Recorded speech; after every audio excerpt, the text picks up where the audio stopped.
বাবাজিরা আমার, জাহান্নামের আগুন কেমন ভয়াবহ, নবী পাক সরওয়ারে কায়নাত আকাই নামদারে তাজদারে মদিনা সরদারে দো আলম জনাবে আহমদ মুহাম্মদ মুস্তাফা জোরে নবীজির মুহাব্বতে বলি সাল্লাল্লাহু আলাইহি ওয়াসাল্লাম।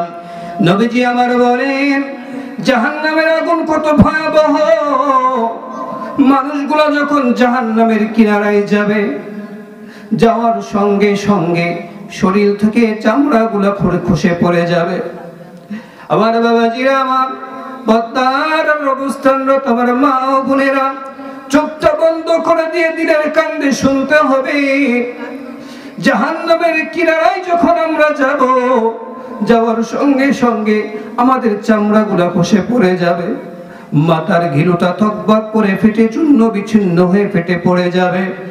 আমার বাবাজিরা শুধু তাই নয়, নবী পাক বলেন, আমাদের পেটের মধ্যে যত নারী বুড়াগুলো আছে, এই নারী বুড়ি এমন উত্তপ্ত গরম হয়ে যাবে, গরম হওয়ার কারণে মানুষের পিছনের রাস্তা দিয়ে পানি হয়ে বের হয়ে যাবে।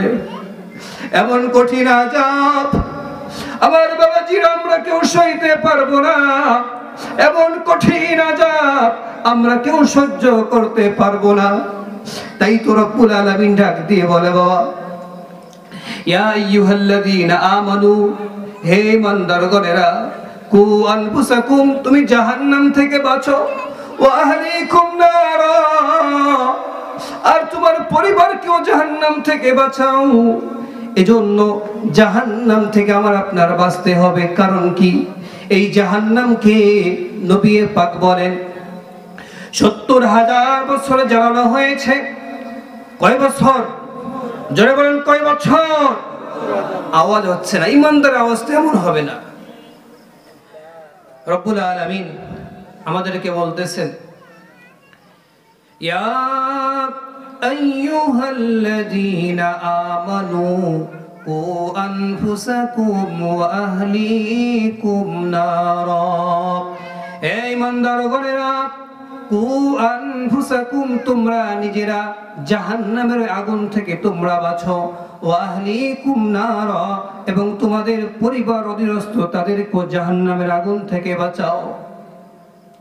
বাবাজিরা আমার, জাহান্নামের আগুন কেমন ভয়াবহ, নবী পাক সরওয়ারে কায়নাত আকাই নামদারে তাজদারে মদিনা সরদারে দো আলম জনাবে আহমদ মুহাম্মদ মুস্তাফা জোরে নবীজির মুহাব্বতে বলি সাল্লাল্লাহু আলাইহি ওয়াসাল্লাম। নবীজি আমার বলেন, জাহান্নামের আগুন কত ভয়াবহ। মানুষগুলো যখন জাহান্নামের কিনারায় যাবে, যাওয়ার সঙ্গে সঙ্গে শরীর থেকে চামড়াগুলো খসে পড়ে যাবে। আমার বাবাজিরা আমার, পদ্মার অবস্থানরত আমার মা ও বোনেরা, চোখটা বন্ধ করে দিয়ে দিলের কান্দে শুনতে হবে। জাহান্নামের কিনারায় যখন আমরা যাব, যাওয়ার সঙ্গে সঙ্গে আমাদের চামড়াগুলো খসে পড়ে যাবে, মাথার ঘিলুটা থকবক করে ফেটে চূর্ণ বিচ্ছিন্ন হয়ে ফেটে পড়ে যাবে। আমার বাবাজিরা শুধু তাই নয়, নবী পাক বলেন, আমাদের পেটের মধ্যে যত নারী বুড়াগুলো আছে, এই নারী বুড়ি এমন উত্তপ্ত গরম হয়ে যাবে, গরম হওয়ার কারণে মানুষের পিছনের রাস্তা দিয়ে পানি হয়ে বের হয়ে যাবে। এমন কঠিন আযাব আমার বাবাজিরা আমরা কেউ সইতে পারবো না। এমন কঠিন আযাব আমরা কেউ সহ্য করতে পারবো না। তাই তো রব্বুল আলামিন ডাক দিয়ে বলে, বাবা ইয়া আইয়ুহাল্লাযীনা আমানু, হে ইমানদারগণেরা, কু আনফুসাকুম, তুমি জাহান্নাম থেকে বাঁচো, ওয়া আহলিকুম নারা, আর তোমার পরিবারকেও জাহান্নাম থেকে বাঁচাও। এজন্য জাহান্নাম থেকে আমার আপনার বাঁচতে হবে। কারণ কি? এই জাহান্নামকে নবী পাক বলেন ৭০,০০০ বছরে জ্বালানো হয়েছে। কয় বছর? জোরে বলেন, কয় বছর? আওয়াজ হচ্ছে না, ইমানদার আওয়াজ এমন হবে না। জোরে বলেন, কয় বছর? আমার ভাইরা খুব খেয়াল করে শোনেন, 70,000 বছর জাহান্নামের আগুনকে পোড়ানো হয়েছে। 70,000 বছর পরে যখন লাল বর্ণ হয়েছে, আবার 70 বছর জ্বালানো হয়েছে। এক বর্ণনায় পাওয়া যায় হলুদ বর্ণ হয়েছে, আর এক বর্ণনায় পাওয়া যায় ফ্যাকাশে কালার হয়েছে। আমার ভাইরা সর্বশেষ আবার 70,000 বছর জ্বালানো হয়েছে। এরপর যখন কালা বর্ণন হয়ে গেছে, ওই অবস্থায় রেখে দেওয়া হয়েছে। আর জাহান্নাম প্রতিনিয়ত প্রত্যেক দিন আমাকে আপনাকে ডাকে আর বলে, আসো আমার মধ্যে আসো। ওই বেঈমান নাফরমানেরা, তোমরা যে নামাজ না পড়ে, রোজা না রেখে, আল্লাহর হুকুম পালন না করে যে জাহান্নামের আগুন জ্বালাইতেছো, আমি জাহান্নামের মধ্যে তোমরা আসো। আমাদেরকে প্রতিনিয়ত ডাকতেছে। এজন্য ওই জাহান্নামের আগুন থেকে নিজে বাঁচতে হবে এবং পরিবারের সদস্যদেরকে বাঁচাইতে হবে। কথা বলেন ঠিক কিনা?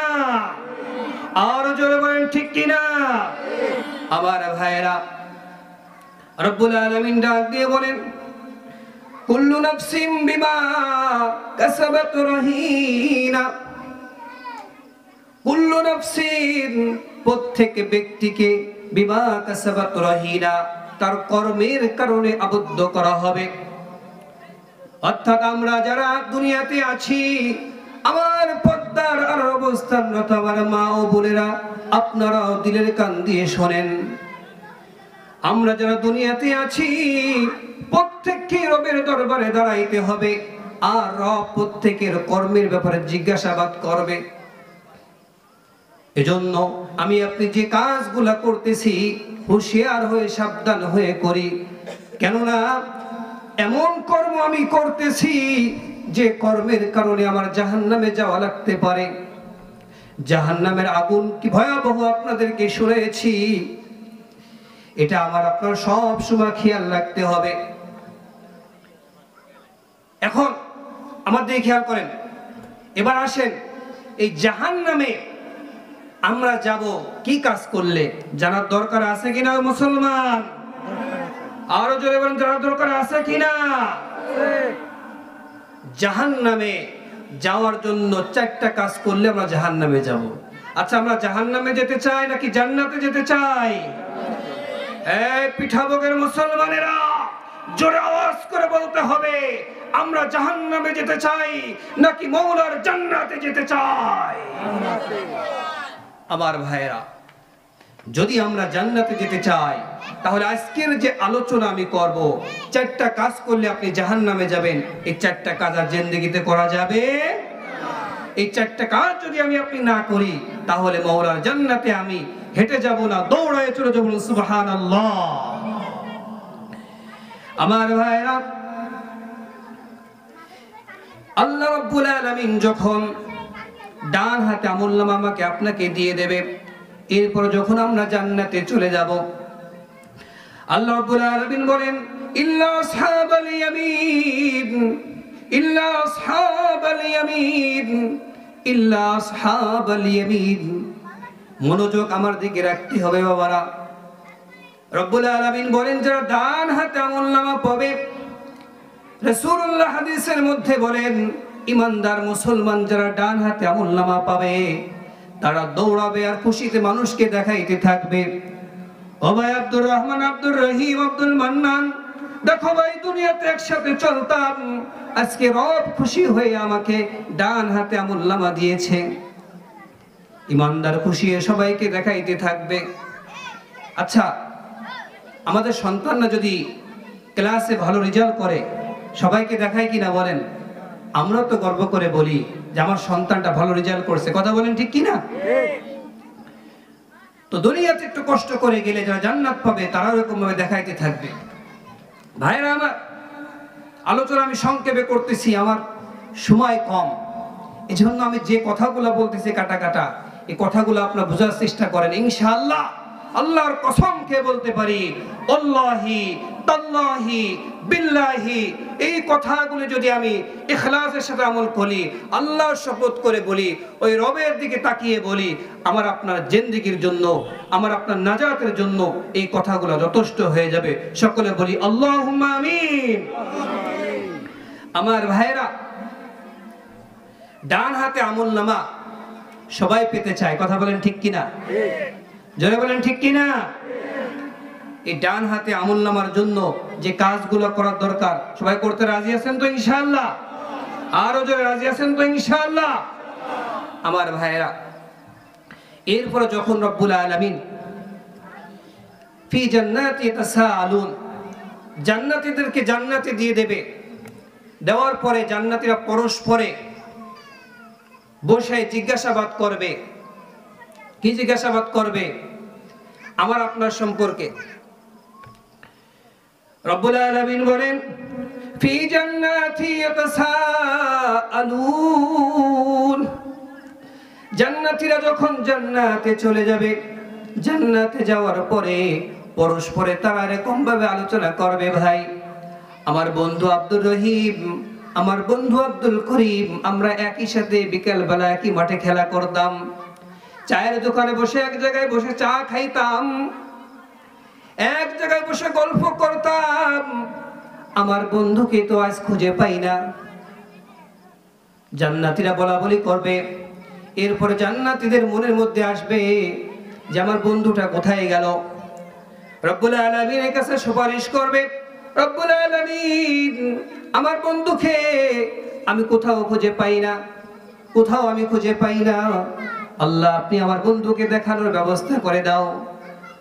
বন্ধু যদি জাহান্নামে চলে যায়, রব্বুল আলামিন সেদিন জান্নাতীদেরকে জাহান্নামীদের সাথে কথা বলার সুযোগ করে দেবেন। সুবহানাল্লাহ, আর জোরে বলি সুবহানাল্লাহ। সুবহানাল্লাহ আওয়াজ হলো না? রাতে কি খেয়ে আসছেন নাকি না খেয়ে পড়ছেন? আর জোরে বলি সুবহানাল্লাহ।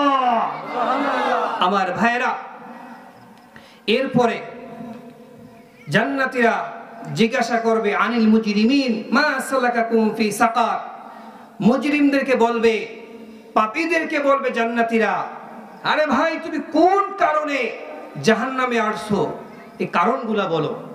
এরপরে মজার বিষয়, জাহান্নামীরা কারণগুলা বলা শুরু করবে, জাহান্নামীরা কারণগুলা বলা শুরু করবে, এই এই কারণে আজ আমার জাহান্নামে আসতে হয়েছে। কারণগুলা খুব খেয়াল, খুব মনোযোগ সহকারে শোনেন। জাহান্নামীর এবার বলতেছে কি কারণে আমি জাহান্নামে আসলাম। ভাইরা আমার, জাহান্নামীরা বলে এক নম্বর কারণ হলো ক্বালু লাম নাকু মিনাল মুসাল্লিন।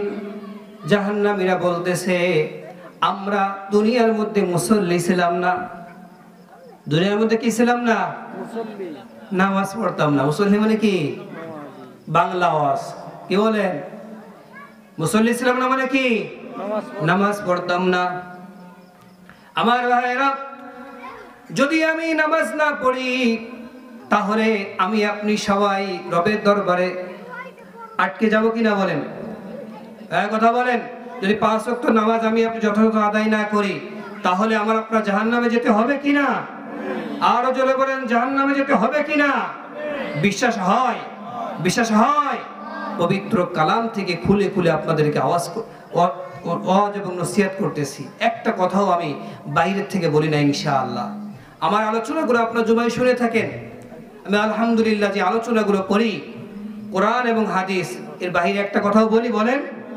কোরআন এবং হাদিস থেকে বলার চেষ্টা করি ইনশাআল্লাহ। এজন্য কেন বলি যে কোরআন এবং হাদিস মানুষের সামনে পেশ করলে মানুষের হৃদয় গলে যায়, রবের সাথে সম্পর্ক হয়ে যায়। বলুন সুবহানাল্লাহ। আচ্ছা, আমরা দুনিয়াতে যাদের অনুসরণ করি, যে নেতার অনুসরণ করি, সেই নেতা যদি নামাজ না পড়ে রবের দরবারে সেদিন নেতা ধরা খাবে কিনা বলেন? খাবে। জোরে বলেন, ধরা খাবে কিনা? এজন্য মুসলমান 17 বছর নেতা নির্বাচন করতে যে বড় ভুল করেছেন, আগামী নির্বাচনে আমরা নেতা নির্বাচন করার ক্ষেত্রে যদি হুঁশিয়ার না হই, সাবধান না হই, তাহলে যে নেতার অনুসরণ আমি আপনি করতেছি অবশ্যই নেতার সাথে আমার আপনার থাকতে হবে। কথা বলেন ঠিক কিনা? আমার ভাইরা, ছোট্ট একটা মসজিদের ইমাম রাখতে গেলে 100 জন 200 জন ইমাম আমরা 100 জন 200 জন ঘরে ইমাম রাখতে গেলে কত বাছাই আমরা করি, কথা বলেন ঠিক কিনা? দেখি ইমাম সাহেবের কণ্ঠ ভালো আছে কিনা, ওয়াজ করতে পারে কিনা, এরপরে সিয়ারা সুরাত কেমন, আরো কত কি, একের পরে এক ইন্টারভিউ নিতে থাকি। ভাই বেতন দেবেন কত? এই তো 5000। কত? 5000। বলে 5000 তো একটু বেশি হয়ে গেল না হুজুর, আপনি যে আসছেন এর আগে ইমাম সাহেব দিতাম আমরা 4000। কত?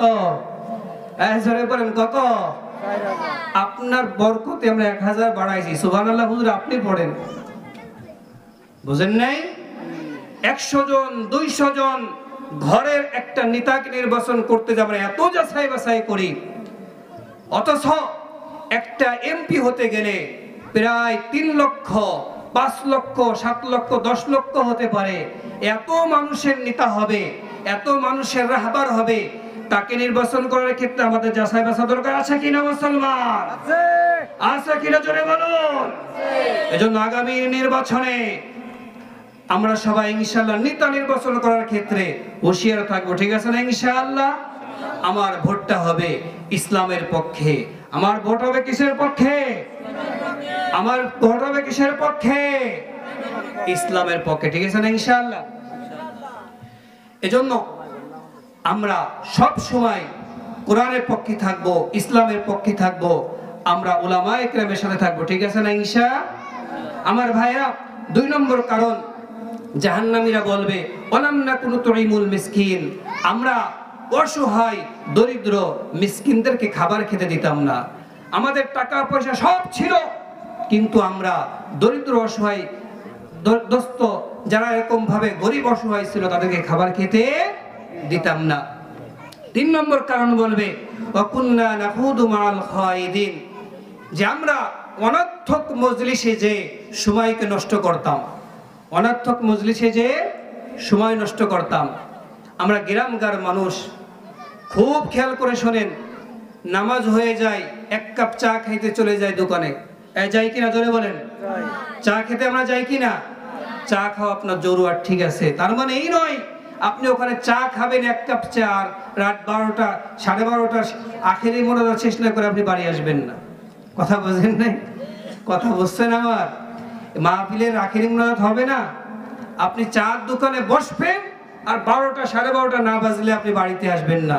এটাকে বলা হয় ওয়াকুন্না নাখুদু মাআল খায়িদিন, অনর্থক মজলিসে সময়কে নষ্ট করা। এই কাজ করা যাবে মুসলমান? অনর্থক মজলিসে আমরা সময় নষ্ট করব? এই জোরে বলেন নাটা, জোরে বলেন, অনর্থক মজলিসে সময় আমরা নষ্ট করব? 4 নম্বর কারণ হলো ওয়াকুন্না নুকাজ্জিবু বিয়াউমিদ্দিন, জাহান্নামীরা বলতেছে যে আমরা কিয়ামতের দিনকে অস্বীকার করতাম, যার কারণে আজকে আমাদের করুণ পরিণতি হয়েছে। আমার ভাইয়েরা, আলোচনা বুঝলে আপনারা বলে থাকেন, আপনারা সবাই আমার সাথে বলবেন, আলোচনা যদি বুঝে থাকেন তাহলে আমার সাথে বলবেন। আপনারা বলেন জাহান্নামে যাওয়ার কয়টা কারণ? জোরে বলেন, আরো জোরে বলেন, মুখস্থ করে যাবেন। কিছু ওয়াজ বাড়ি নিতে হবে আজকে, ঠিক আছে ইনশাআল্লাহ? রাজি আছেন তো? একটা গল্প মনে পড়ে গেল। দাদা আর নাতি ওয়াজ শুনতে গেছে, হুজুর ওয়াজ করছে যে হাঁটুর উপরে কাপড় উঠানো পুরুষের জন্য হারাম। হাঁটুর উপরে কাপড় উঠানো পুরুষের জন্য কি? জোরে বলেন কি? বক্তা সাহেব ওয়াজ করছে এইটা। মাহফিল শেষ, দোয়া হয়ে গেছে, নাতি আর নানা রওনা হয়েছে। রওনা হওয়ার পথে কিছু দূর যাওয়ার পরে দেখে একটা খাল, আমাদের দিকে খাল বলে না, আমরা তো একই এলাকার লোক, খাল। এখন খাল তো পার হতে হবে, নানা একটু নামে লুঙ্গি একটু উঠায়, একটু নামে একটু উঠায়। নাতি বলে ও নানা, আপনি কামটা কি করতেছেন? মাহফিলেতে শুনলাম হাঁটুর উপরে কাপড় উঠানো যাবে না, আর আপনি কামটা কি করতেছেন? এবার নানা বলে ওরে নাতি, তোর বয়স তো 3 দিন, শুক্র 8 দিন তোর বয়স। আমার 80 বছর বয়স হয়ে গেছে, 80 বছর একটা ওয়াজবে বাড়িনি নাই, আর তুই একটা ওয়াজ শুনে হিদায়াত পেয়ে গেলি। আশ্চর্যের ব্যাপার না? তো এই জন্য কিছু ওয়াজ, কিছু নসিহত বাড়িতে নিতে হবে। রাজি আছেন তো ইনশাআল্লাহ? দেখি কে কে রাজি আছেন, হাত উঁচা করেন। বলে আল্লাহু আকবার, আল্লাহু আকবার। তাহলে আপনাদেরকে বুঝাইতেছিলাম জাহান্নামে যাওয়ার প্রধান 4টা কারণ। কয়টা কারণ? আমি আমি প্রথমে বলবো, এরপরে আপনাদের কাছে জিজ্ঞাসা করব। যদি বলতে পারেন ইনশাআল্লাহ আমার পক্ষ থেকে পুরস্কার আছে। আমি একবার বলবো, এরপরে দাঁড়িয়ে যদি কেউ বলতে পারেন ইনশাআল্লাহ আমি আপনাদেরকে পুরস্কৃত করব। খেয়াল করেন, জাহান্নামে যাওয়ার 4টা কারণ। কয়টা কারণ? 1 নম্বর হলো নামাজ না পড়া। 1 নম্বর কি? জোরে বলেন, আরো জোরে বলেন কি? 2 নম্বর হলো অসহায় দরিদ্রদেরকে খাবার খেতে না দেওয়া। 2 নম্বর কি? অসহায় দরিদ্র মিসকিনদেরকে খাবার খেতে না দেওয়া। বলেন 2 নম্বর কি? আচ্ছা, 3 নম্বর হলো অনর্থক মজলিসে সময়কে নষ্ট করা। 3 নম্বর কি? 4 নম্বর হলো কিয়ামতের দিবসকে অস্বীকার করা। 4 নম্বর কি? অস্বীকার করা। তাহলে এবার আমি চুপ করে থাকবো, আমি বলবো, আপনারা বলবেন, ঠিক আছে ইনশাআল্লাহ? জাহান্নামে যাওয়ার প্রধান 4টা কারণ কি বলেন তো আপনারা? তারপরে না দেওয়া, তারপরে 3 নম্বর, 4 নম্বর মাশাআল্লাহ। আল্লাহ তুমি ভাইকে দিনের জন্য কবুল করেন। সকলে বলি আল্লাহুম্মা আমিন। আরো জোরে বলি আল্লাহুম্মা আমিন। এই নসিহতটা জিন্দেগীর জন্য আমল বানায় নেবেন। রাজি আছেন তো ইনশাআল্লাহ? কে কে রাজি আছেন? লিল্লাহি তাকবীর। হাত নামান। এই যে হাতটা উঁচু করছেন, সঙ্গে সঙ্গে আল্লাহ রাব্বুল আলামিনের সিসি ক্যামেরায় সবাই আমরা এরকম ভাবে উঠে গেছি। ভালো কাজের নিয়ত করার সঙ্গে সঙ্গে সওয়াব হয়। আমি আপনাদেরকে বলছিলাম না গত জুমায়, যে বান্দা যখন ভালো কাজের নিয়ত করে সঙ্গে সঙ্গে ফেরেশতা লিখে ফেলায়। এজন্য সদা সর্বদাই ভালো কাজের সাথে লেগে থাকবো, ঠিক আছে না ইনশাআল্লাহ? তাহলে আমি আবারও বলতেছি, এই 4টা কারণ মুখস্থ করে উঠতে হবে। এটা একটা ক্লাস। বলেন জাহান্নামে যাওয়ার প্রধান কারণ কি? জোরে বলেন না বাবারা। 2 নম্বর কারণ কি? 3 নম্বর কারণ কি? 4 নম্বর কারণ কি?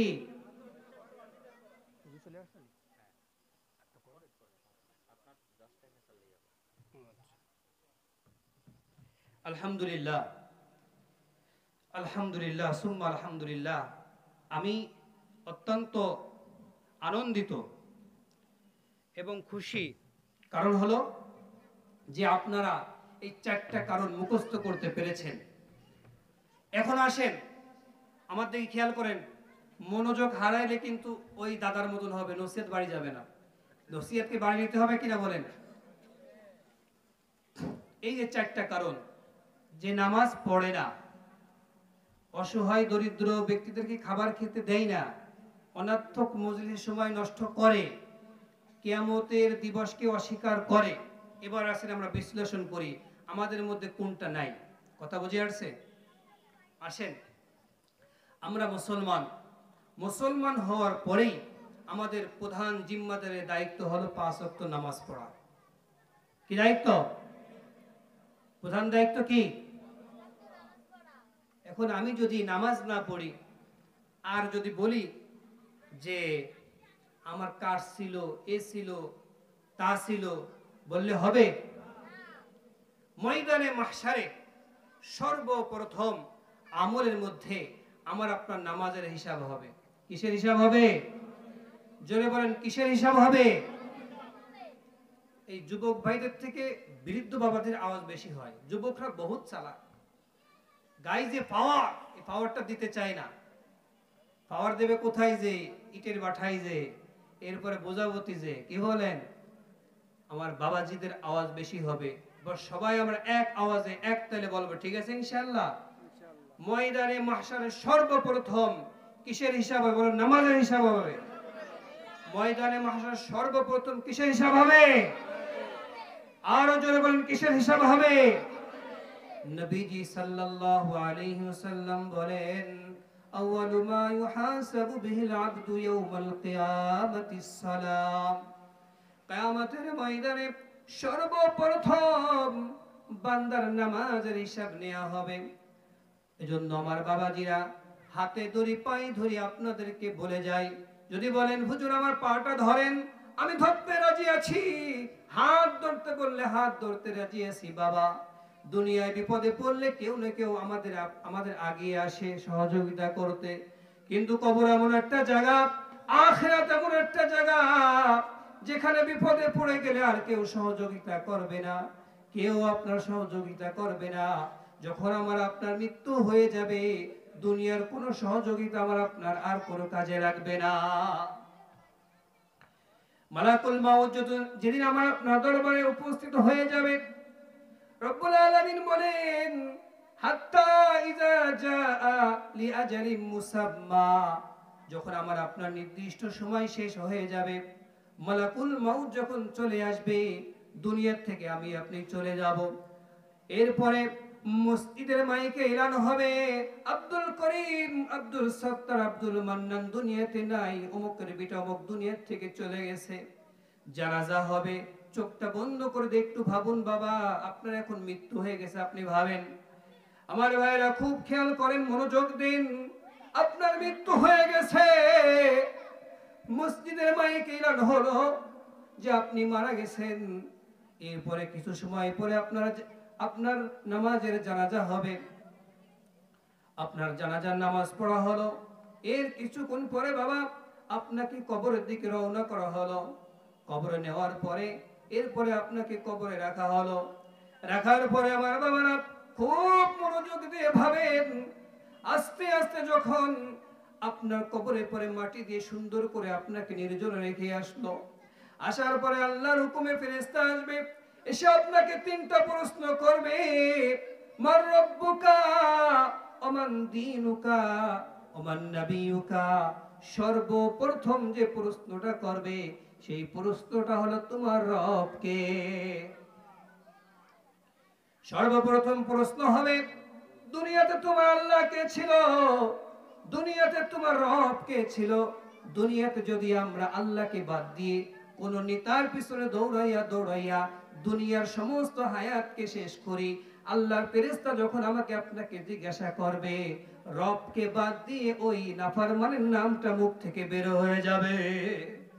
ও মুসলমান, দুনিয়ার থেকে আল্লাহকে চিনে যাও, দুনিয়ার থেকে রবকে চিনে যাও, না হলে ওই কবরে যখন আল্লাহকে জিজ্ঞাসা করা হবে আল্লাহ কে ছিল, জবান থেকে বের হবে না।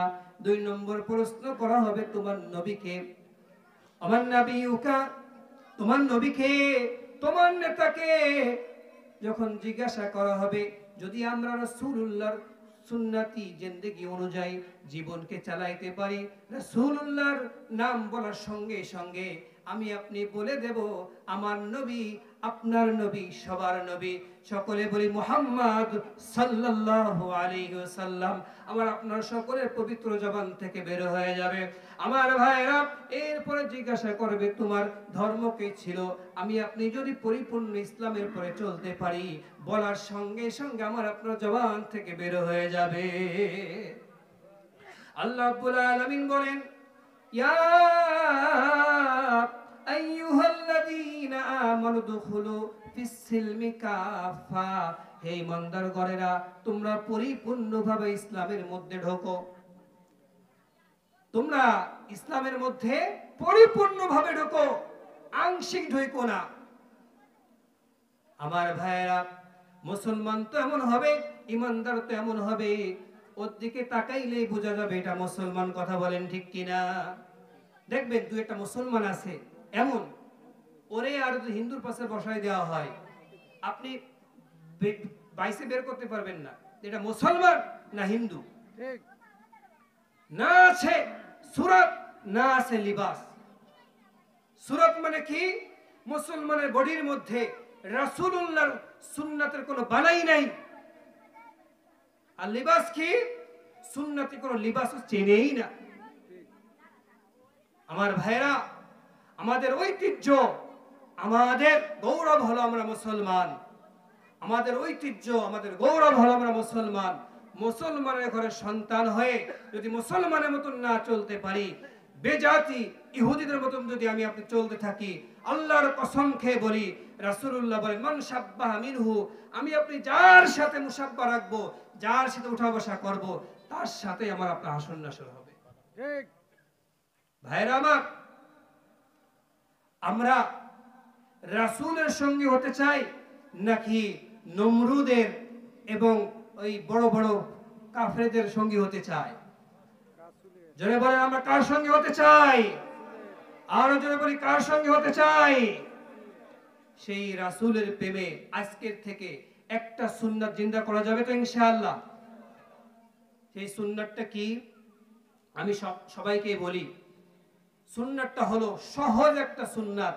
রাসূলুল্লাহ বলেন যে আমার উম্মতের কেউ যদি আমার একটা সুন্নাত যেটা তার মধ্যে আমল নাই সে যদি আবার শুরু করে, তাহলে 100 কাফেরকে যদি যুদ্ধের ময়দানে যে কতল করে দেওয়া হয়, সমপরিমাণ সওয়াব রব্বুল আলামিন ওই বান্দার আমলনামায় দিয়ে থাকে। জোরে বলতে হবে সুবহানাল্লাহ। আজকের থেকে আমরা একটা সুন্নাত আমল করব, ঠিক আছে না ইনশাআল্লাহ?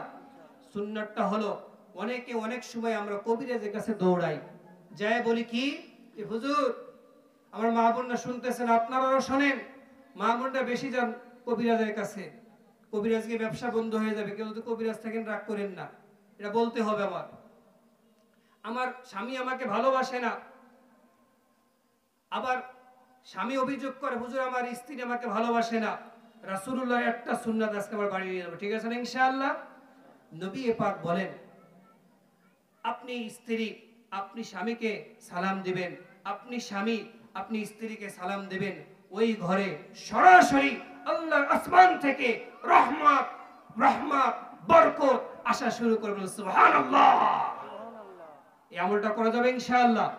কি বলেন, যাবে তো ইনশাআল্লাহ? তাহলে আপনাদেরকে আমি 4টা বিষয় কথা বলেছি। 1 নম্বর হলো জাহান্নামের প্রধান কারণ, যাওয়ার প্রধান কারণ হলো যে আমরা কোন অবস্থায়, আজকে জেনেছি আজকের থেকে আমল শুরু, ঠিক আছে ইনশাআল্লাহ? কোন অবস্থায় আমরা নামাজকে কাজা করব না। বলেন, আমার সাথে বলতে হবে, কোন অবস্থায় আমরা ইচ্ছাকৃতভাবে নামাজকে কাজা করব না। 2 নম্বর হলো আমরা অসহায় দরিদ্র, এই যে মাদ্রাসাটা আপনাদের পাশে হয়েছে, এখানে অনেক এতিম ছাত্র পড়াশোনা করে, আমার জানা মতে অনেক অসহায় এখানে আছে।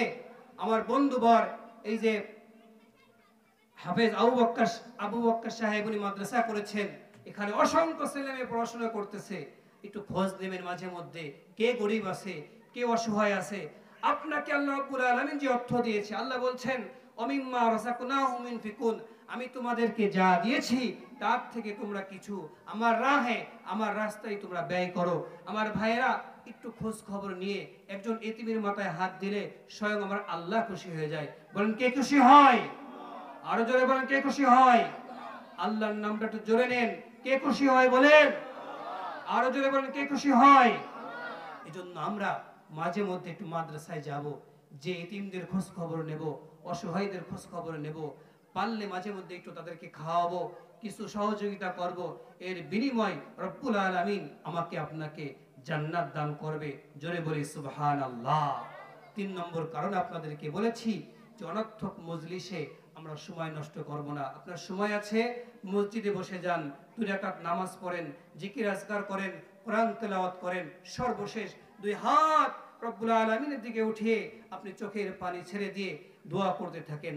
আল্লাহ রাব্বুল আলামিন বলেন, তাদাররুআ ওয়া খুফিয়া, বান্দা যখন একা একা নির্জনে বসে দোয়া করতে থাকে, বান্দার চোখের পানি জমিনে পড়ার আগেই রব্বুল আলামিন আসমানের ফেরেশতাদেরকে ঘোষণা দিয়ে বলে দেয়, ও আমার ফেরেশতারা, ও আমার ফেরেশতারা, তোমরা সাক্ষী থাকো, ওই দেখো দুনিয়াতে, ওই দেখো জমিনে আমার বান্দা আমার জন্য কাঁদতেছে।